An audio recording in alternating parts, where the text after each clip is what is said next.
Hello, welcome to this is a bonus video. Most of my videos are bonus videos because, well, if they ever get made at all, it's a miracle. So this one I promised in the last unpacking video, unpacking 3. I'm going to start numbering them so that you know where I am. I promised that I would have this coming the next day, and it's arrived.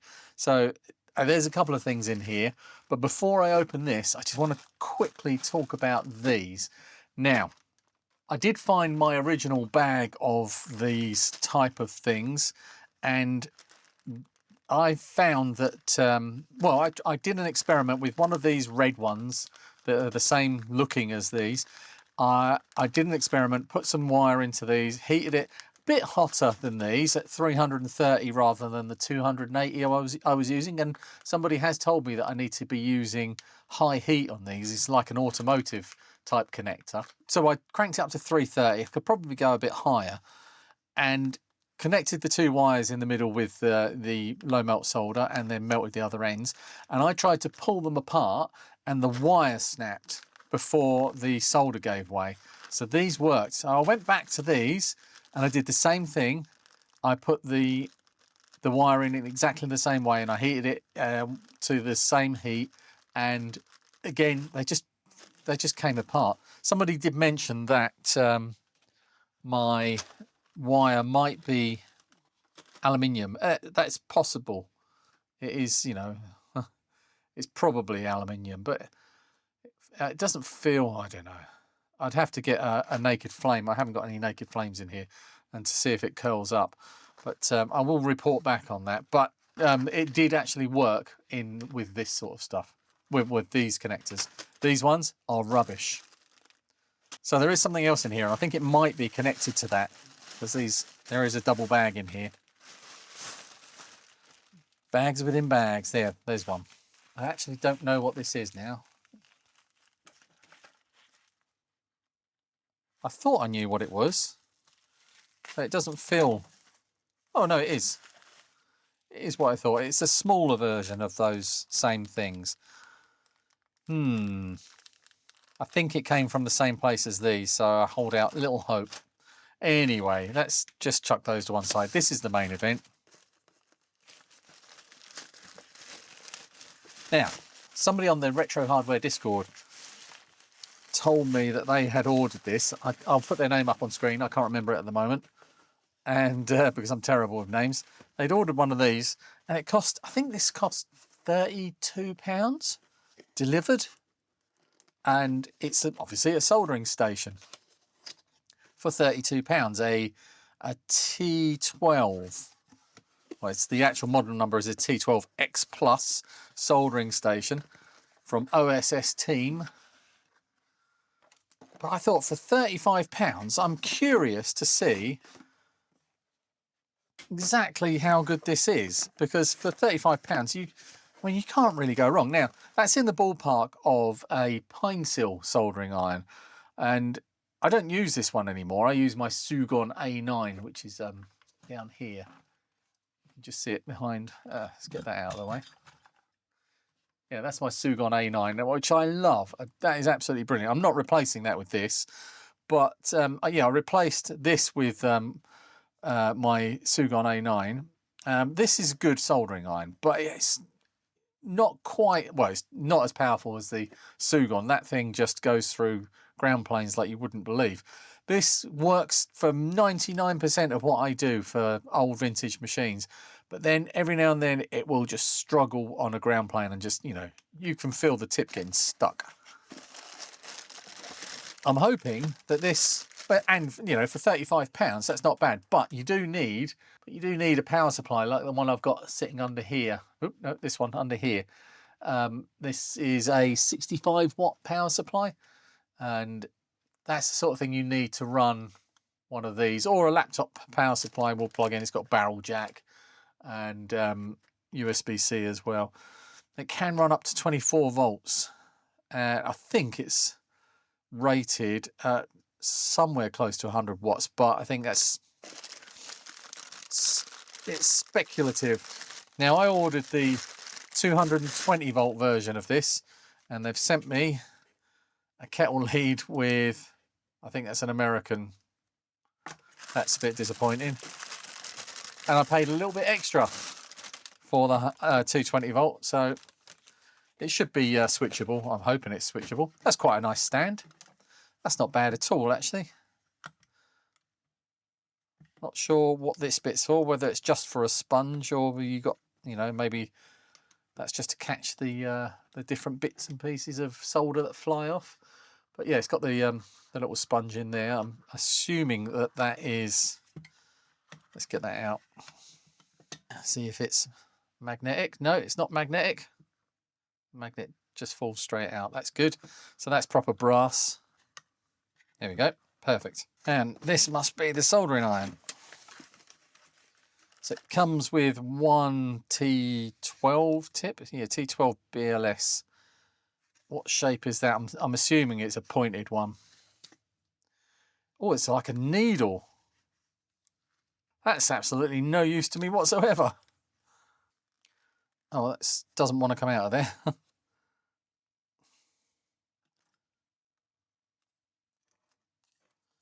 There we go. Yeah, that is a really, really sharp, super sharp needle point on that.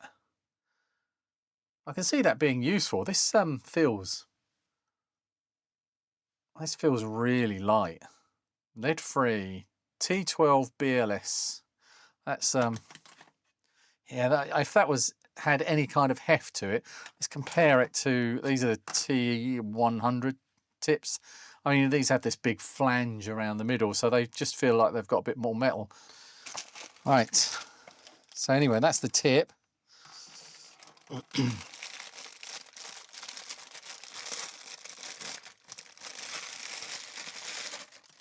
The actual iron itself with a ground lead and a crocodile clip. That's quite nice. I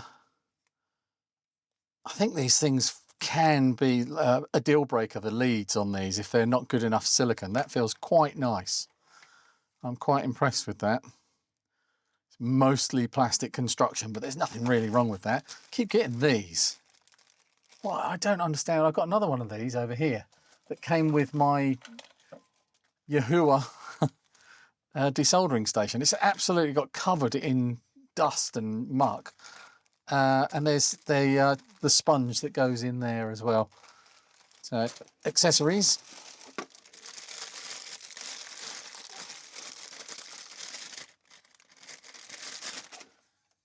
Oh, it doesn't feel very heavy. Okay, we've got a big IEC on the back and a nice big chunky switch. That must be where the ground lead plugs in if needed. And we've got the heater plug in the front here, which can only go in one way, like that. And a dial control here with lots of markings around there, but not actually anything that it points to. It must just all be controlled on the screen. And I'm assuming that just goes in there. Now, the good thing about the Sugon tips, these type of tips here, that's hot. I didn't realise that was on. Is that on my Sugon station? Actually, can you see it? Yeah, you can see it here. I can take the tip out by doing this because it's got a little hook bit in there. But these will not do that. I mean, you can take them out. I'm already nervous that it's going to be hot. They're nice and easy to get out. That must be what the silicon thing is for, to grab hold of that to take it out. Yeah, that's got to be what that's for. Oh, that's quite a nice fit in there. It does feel like it might jump out occasionally. If you don't, I don't know actually. But it's not going to take much to knock that out. But a lot of them are like that. That's not a huge criticism. It says 100 to 240 volts on the back here, 50 to 60 hertz, and T12. And that's got the model number, and the power rating is 75 watts. Temperature 80 to 480 C. Made in China. it's not terrible feeling. High voltage, do not open. Oh, I'm going to open it.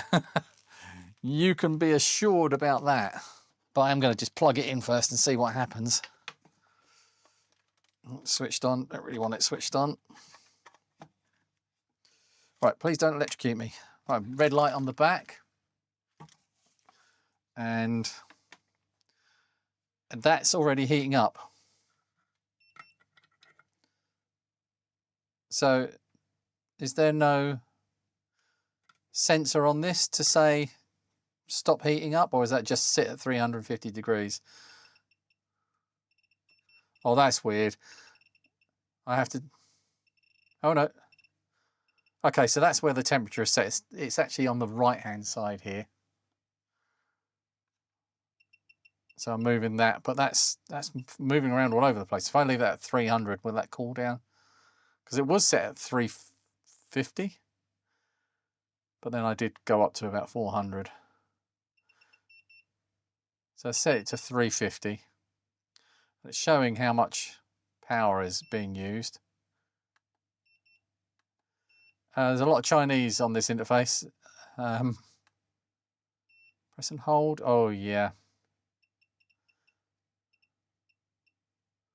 Yeah, no obvious language change here. How do I go back? Do I just wait?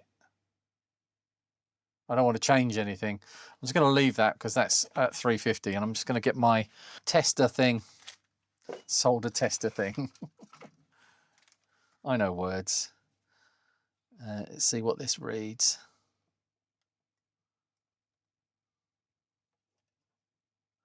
That's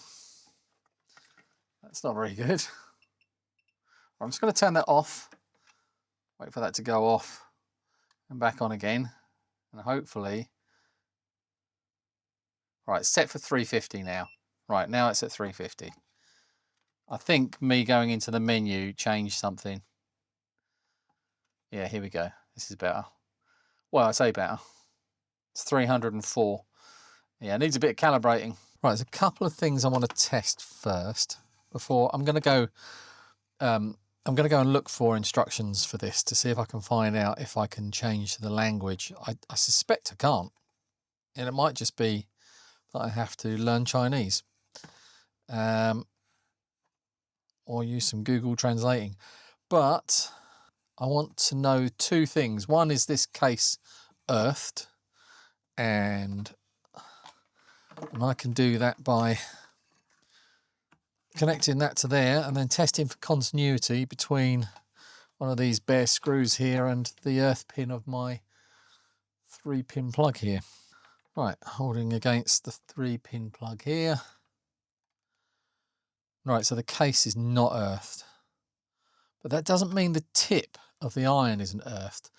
With an earthed plug, I think that this should be an earthed case, but it can, if it's double insulated and if it's marked as double insulated, and it is not, it doesn't have the sign on there for being double insulated, it should be earthed.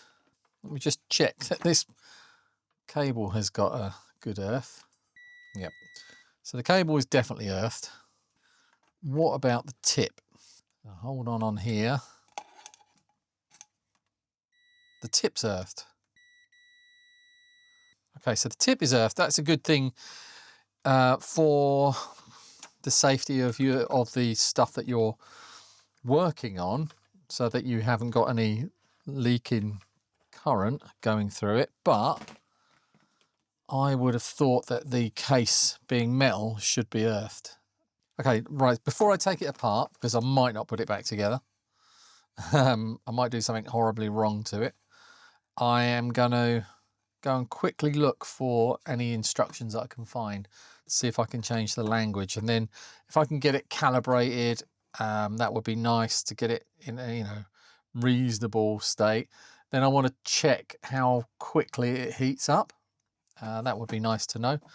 I can't really do very much with this tip in terms of testing it for how well it performs, because these needle tips are for micro soldering, and I can't check how well this is going to cope with a heavy ground plane, so it's not much point in doing that. Let me have a look at something. Okay, right.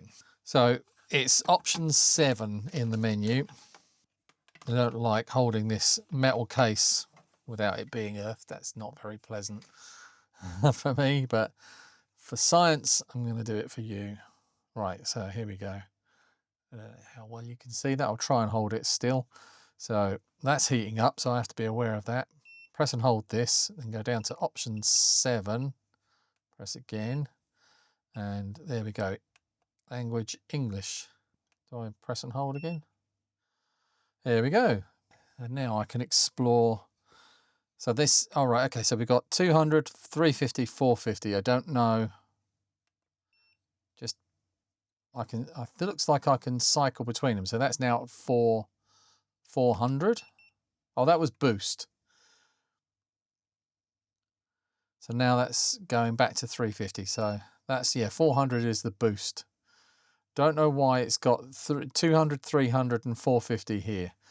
Do I just... I don't know, because that's just changing the set. And it's jumping up in 10-degree increments. Okay, let's press and hold and see what we get. Calibration. Right, target temp, real temp. Okay, so the target temperature is 350. And the real temperature is...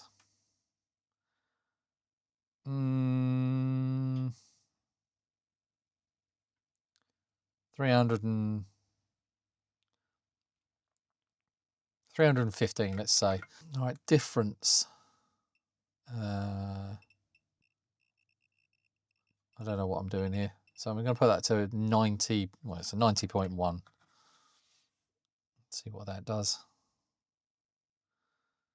Okay, that's gone down. Right, so right, down to 80. See what that does. 317 or 326. It jumps about. Let's take another 10 off of this. You have to turn it a lot. I don't know if there's a way to... No. Let's go down another 10. I'm changing this correct difference here. Sorry if it's jumping around, but it's difficult to hold this in the air with this IEC sticking out the back of it. All right, let's see what that does on... we are 300 and... Oh, wow. It keeps... Look at that. It's just jumped up 13 degrees. And now it's going back down again.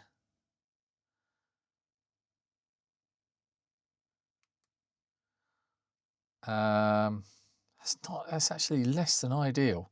So with 360, let's take 5 or add 5 back onto this. See what that does.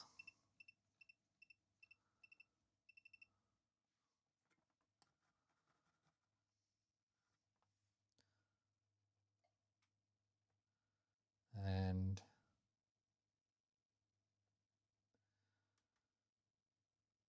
that's now 330.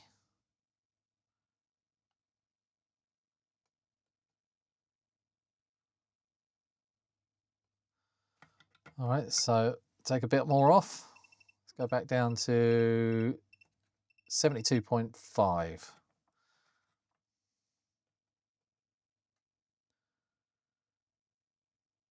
Okay, I'm happier around that range. If that's going to jump up back over 350, look, here it goes. Right, so I don't want it to go over the target temperature, so that's not bad. You know, just a little down to 72 on there.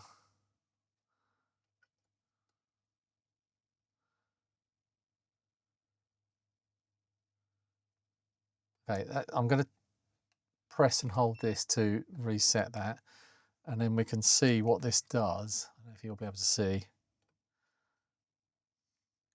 on the load. It's right, it's loading now, it's pumping energy in now, so that's going up, and it's doing it again, and it's going up, and it's doing it again, so it's going up a little bit more. Yeah, it's not too bad. Oh yep, we're up to 350, 351. It's not very stable.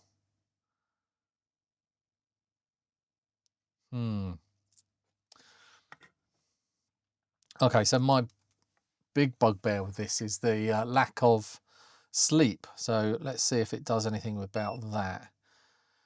Short cut temp, auto idle, auto sleep. Auto sleep delay is wake up handle. Okay, so 10 minutes it will go to sleep. What's shortcut temp? Oh, that's the boost temperature. Oh no, I pressed it too long. Shortcut temp. Oh no, I'm going to leave it at 350. All right. Auto idle. After 60 seconds, it will go down to 200 degrees. That's fine. That's okay. I'm all right with that. Temp boost. Oh. Boost temperature plus 50 degrees, hold time 30 seconds. Is there a button on the handle I'm missing or something? There is not. There's no button on the handle. It's not a sophisticated tool. Temp step, so that goes in 10 degree steps, that's fine. And language, sound switch, I'll leave that on. Factory set, system info. Hardware T23H1, software T24S2. Okay. Okay, so this is a scrap Spectrum motherboard. I just want to see what this tip does. It's not too bad actually, even on that. That is struggling a little bit. Just to get the heat into these simple pads is struggling a bit. But if I tried to do something like one of these heavier ones over here, trying to get 350 degree heat into that's not actually doing anything. That's it's just starting to melt a little bit. Here we go. Now it's got it. There's a big heavy ground plane there. That's got some of the Kingbo flux on it from the other day. But that is really struggling to melt that one. Now, I haven't put any fresh flux on, any fresh solder on this, so it's a pretty difficult test for it. But at 350 degrees, I think with a bigger tip on this, this would actually be fine. It's not, I mean, there's no load on the tip. It's not actually conducting any heat at all. If I turn my other iron on, I mean, that's still heating up, and I've not even wiped the tip, but that is already melting that. That's molten straight away. These tips are terrible. I have ordered some more. There'll be some more here tomorrow, so I might delay finishing off the end of this video and try it with some other tips as well. But I'm going to take it apart before I do that. Let's turn it off, disconnect it from the mains.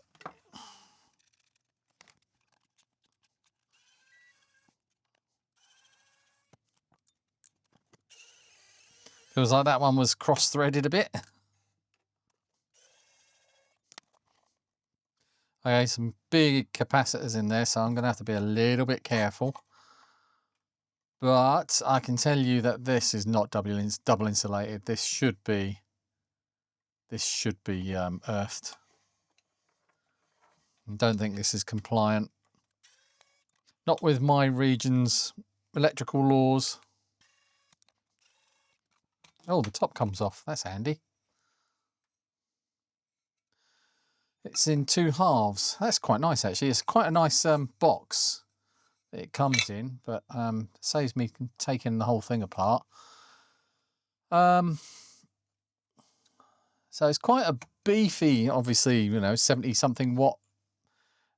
It says 120 watt down here on this board. Just in there, it says 120 watts. And Lord Free Soldering Power or something. There's a bit of glue over it, but Lord Free. There's is the text down here. Lord Free.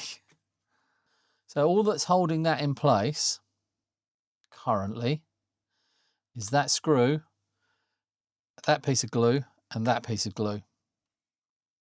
And the electrical connections on the back of the IEC socket and the socket for the ground point. I don't understand why they have not made the case earthed. It doesn't make any sense. Got a little fuse there. Not great. I'm not that impressed. It does look like there's got good electrical separation between the high voltage and the low voltage side. There's some cuts in the board here and here. But I'm not an expert on power supply, so I wouldn't... oh, it looks like there's a Class Y cap going over the 2 sides there. So this must be the high voltage side here, and this must be the low voltage side here. Why? And there's a screw going through the board here in this corner. Is that connected to earth? It can't be, because otherwise the case would be earthed. This is earth here. I'm fairly sure. Yeah, that's the earth pin. That is not connected to earth.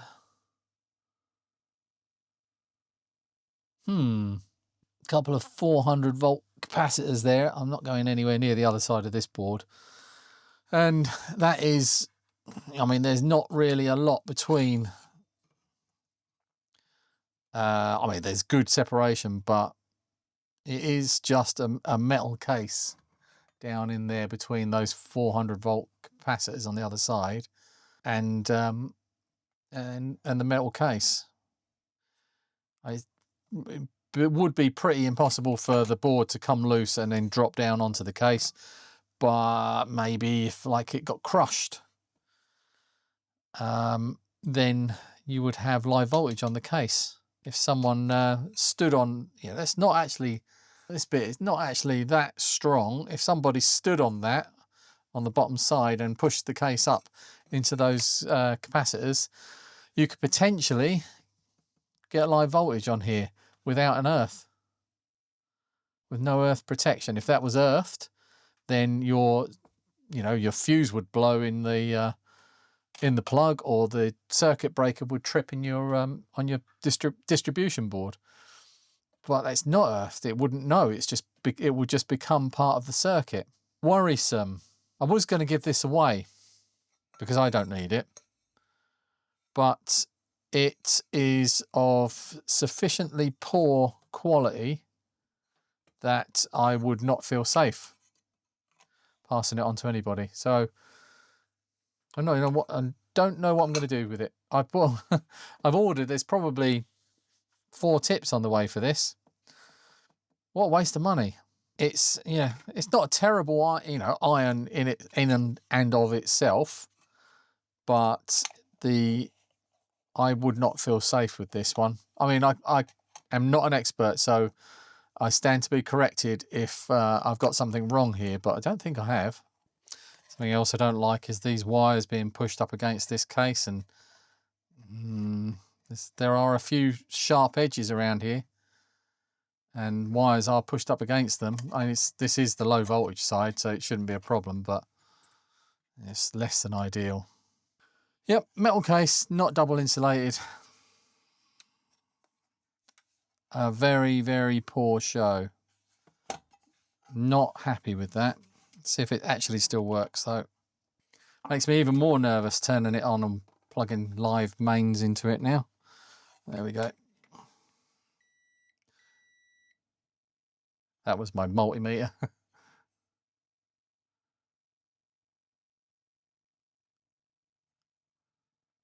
It still takes quite a while to heat up as well. I'm going to let that cool down. Shush.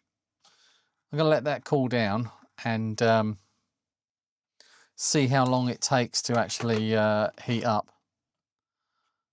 All right, I lost my camera for a little while, so you wouldn't have seen my glorious face for probably about half an hour.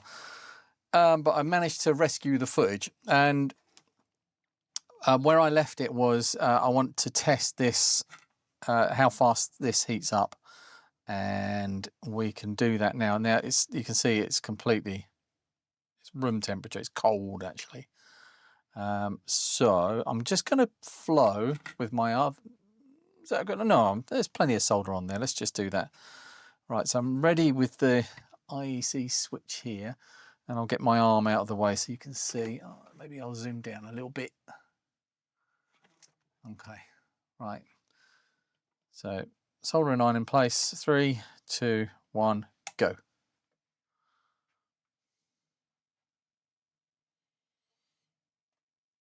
That's not too bad.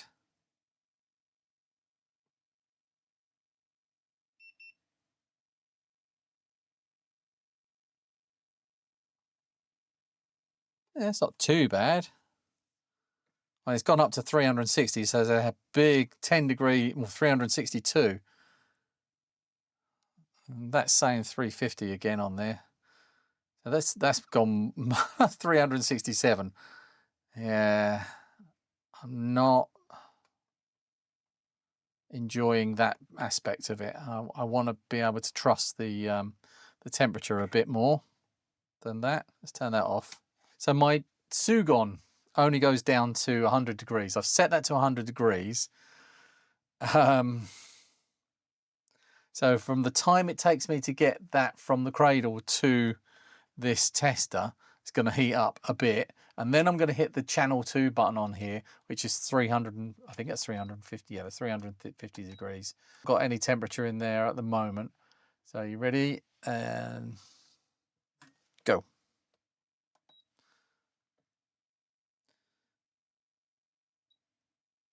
Yeah, that's quite a bit quicker. And it slows down as it reaches, 340 and then slowly edges its way up to the 350-ish.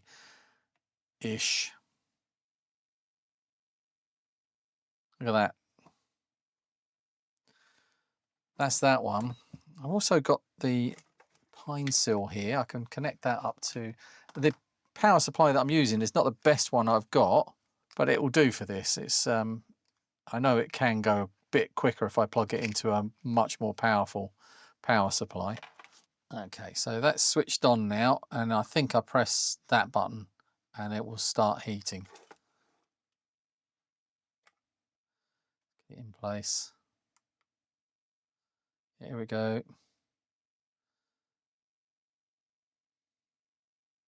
And a dirty tip as well on this one, so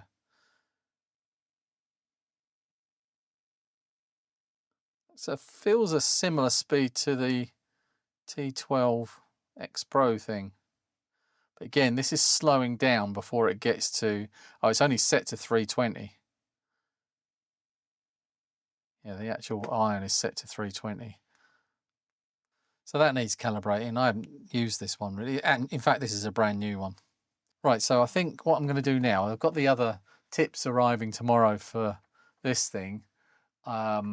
I'll wait until they get here before I finish off this video. I'm not holding out any hope that it's going to miraculously win me over. I think that this is actually junk. Not sure it's even worth doing the final tests, but I have got those tips coming and I want to just see how they perform, and maybe I'll use them in something else. But that is junk. Yeah, I'll see you tomorrow. Okay, it's the next day, and a nice man has delivered this from Amazon. Oh, it might have been a nice lady. I didn't see them because they just threw the package at my door and then left without ringing the bell. So I didn't get to record it earlier in the day like I wanted to, because I didn't know it was sitting on my doorstep for an hour. But this is a BC2, a T12 BC2 tip, which is a chisel, no, a bevel, no, yeah, bevel tip. So it's basically angled off over that way, and that's basically what I use here. This one's, no, it's about exactly the same size, I'm going to say, as what I use on my Sugon. I think, are those T245s, something like that? I really don't know. So let's pop this in here. It's not on, is it? And one thing I've been concerned about with this is that, I don't know, these ones are really friction fit in here quite tightly, so they don't tend to turn around. Yeah, these aren't too bad. It's a bit easier to turn around, but I don't think it's going to move around on its own as a matter of course. Now, I've got some other news on this thing and the problems with it. The problems being that it is dangerous. It is supposed to be earthed if it's a metal case and it's not double insulated. It is definitely supposed to be earthed. The casing of this is anodized aluminium, but these are steel screws, and they're, you know, even though it's a non-conductive material, the anodized surface should make it not conductive. I'll do it on the bottom, so because I'm going to scratch it just to prove a point. Yeah.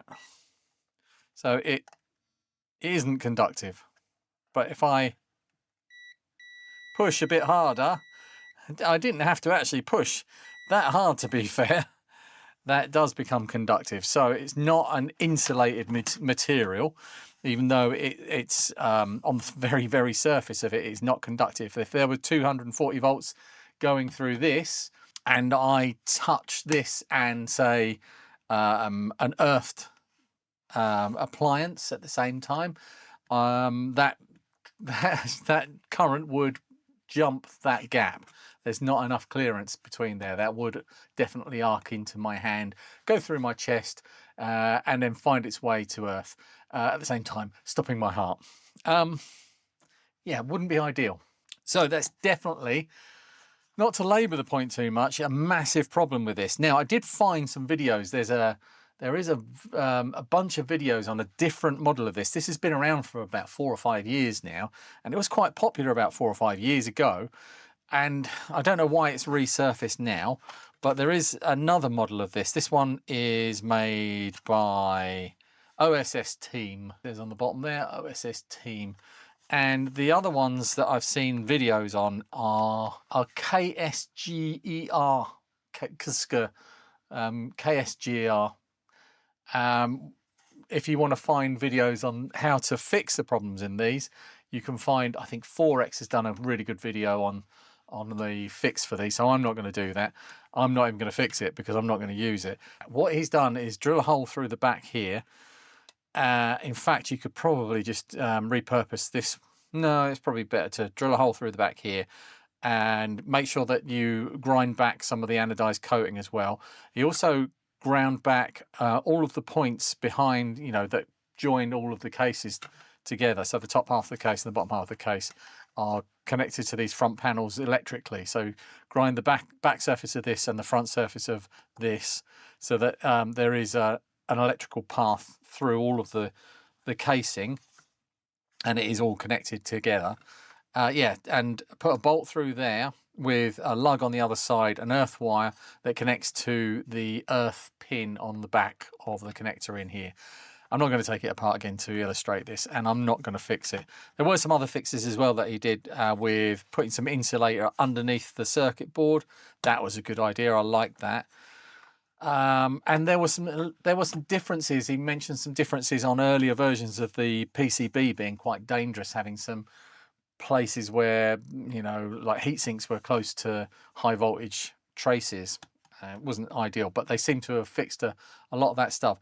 And there was another thing that I saw, I can't remember whether it was on 4X's video, where there was some leakage current between earth and the tip, and some, I think it was like 90 odd volts or something like that, and the earthing the case seemed to fix that. Well, I've tested that with this one. I'm not going to do it again now because it just doesn't happen. There's a perfect path between this tip and earth in here, so there's no leakage current. So anyway, the only thing to test now is if this tip is any better than the rubbish one that came with it, this thin one. So I'm going to turn on my tester here. All right, 3, 2, 1, click. Oh, and whilst that's heating up, I have to say it did heat up faster than my Sugon and faster than the Pinecil as well. But that's meant to be, my God, what? It says 350 degrees on the front of this panel, and that's over 400. What the hell is going on there? I don't like that. And I did find out that, yep, that's boost, don't want that. You can double press this to go back. That was what I needed. So calibration. I still don't get this, but I think if I go up, I don't understand why it's saying this real temp. How does it know what the real temperature is? Oh, I see. Well, yeah, that's I mean, that's not actually indicative of what's going on with the calibration thing, but that's the what it thinks the temperature is. And that goes between 330 to 360. It bounces up and down like crazy. And the correction, or the correct differ number, doesn't seem to have any relation to, you change one on here, it's not a degrees, it's an arbitrary amount. Okay, so I've got 350 odd on here, 357 it's gone up to, a bit more. Take that down a little bit. Okay, that's not too bad. I'm happy with, well, I say I'm happy with that. I'm not happy with this machine at all. I don't like it. I don't like it. And the last thing I want to do is just have a little solder with it, just to see what it's like, because it's probably worth. I've been holding it actually up here on this plastic part, and this bit down here is silicon, and you can feel the heat through it, but it is quite well protected, and that does feel pretty comfortable to use. I feel like it's got a lot of control. I'm going to flow some solder onto these joints in here on this ULA connector.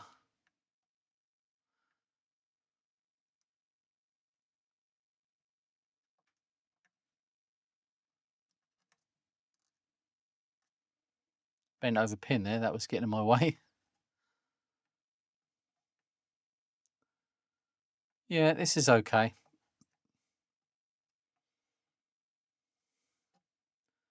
I'm not going to say it's any different to any other soldering iron doing this. This is very light duty work. It shouldn't struggle with this at all. This size tip is ideally suited for this. It's big enough to carry enough thermal mass to get the heat into those joints there. That is the joint that we struggled with yesterday with the other really fine tip. This one is connected to a lot of ground material around here, so I'm just going to see if I can get that to flow. Yeah, it's not too bad. As I hold that on there, the temperature is saying 350 degrees on the front, and the power is going up and down. That's got it. There's another point here. This is one end of this capacitor on the end of the Spectrum motherboard, and this point here is connected to all of this ground here. So this one is always a massive pain to get out. When I recap these, I used to use hot air and the soldering iron at the same time. That's really struggling.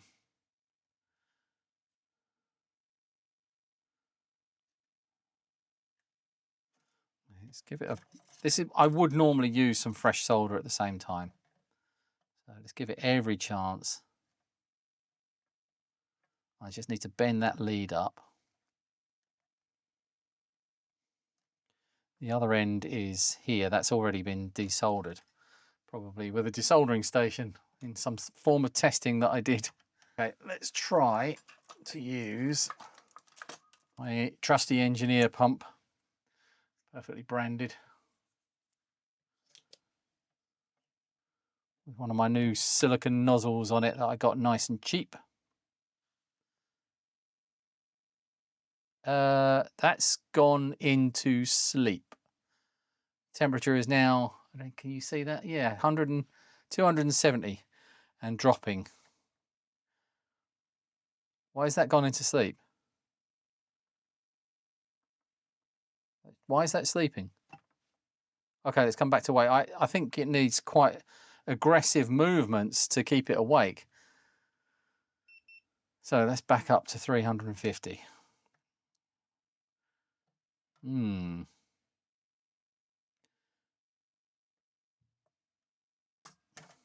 Yeah, that's no, not even a chance of that clearing.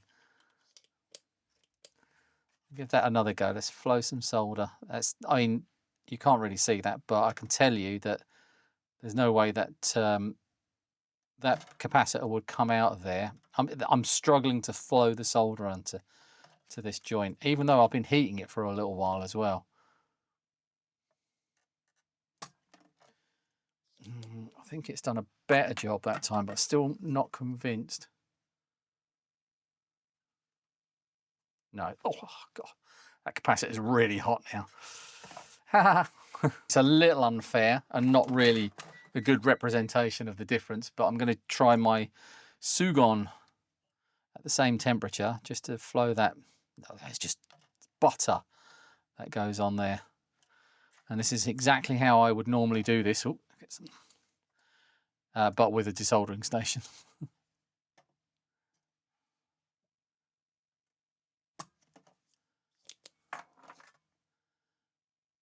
Yeah, it still struggled.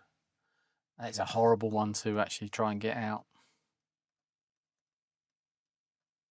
Oh, it's really, really hot.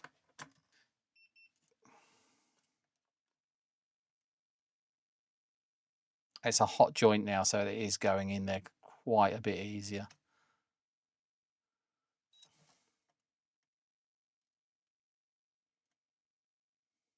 Yeah, look at the solder is just, if I'm trying to flow some solder into this area here, this is where the modulator would normally connect. And this is not happy. The iron just stuck for a second then. Let's go for this other one. So this one's cold. Look, the solder is just flowing straight into there. That is just a massive, massive difference. All right, I think I've done enough. I've burnt enough things, and I've risked life and limb. Let's get that unplugged and never see it on my bench again. You might see this on my bench again. I quite like that. I might be using that in other things. Quite like the little solder, the little brass wall bit underneath there. That's quite nice. Yeah. But this, I will give this away. I'll probably take it with me to an event at some point and hand it over to somebody that wants to do the modifications themselves. But I'm only going to give it to someone that I trust is going to actually do a good enough job.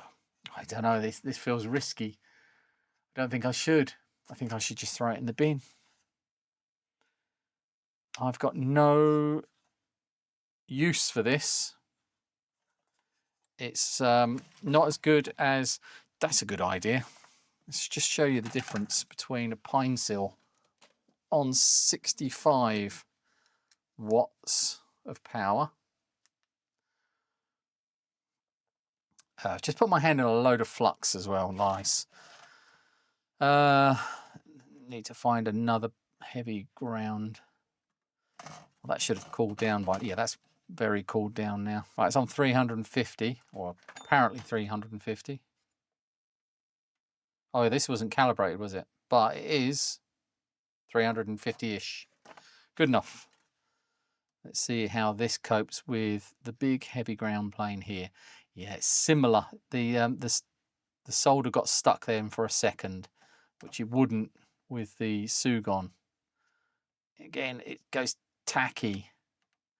So this is of similar power to the it's of similar power to the T12Xplus thing to this.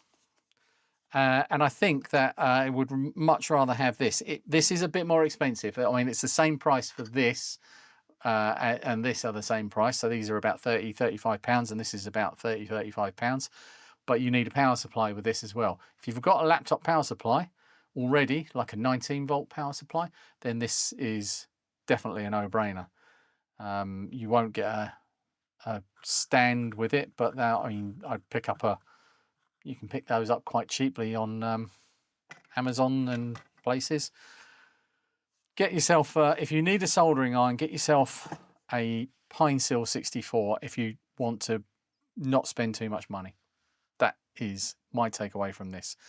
This is going in the bin. I still had fun. Wasn't a complete waste of time. I need to go and wash this flux off my hands now. Anyway, I hope you enjoyed that. Thanks for watching. I'll see you in the next one. Bye. No dancing this time.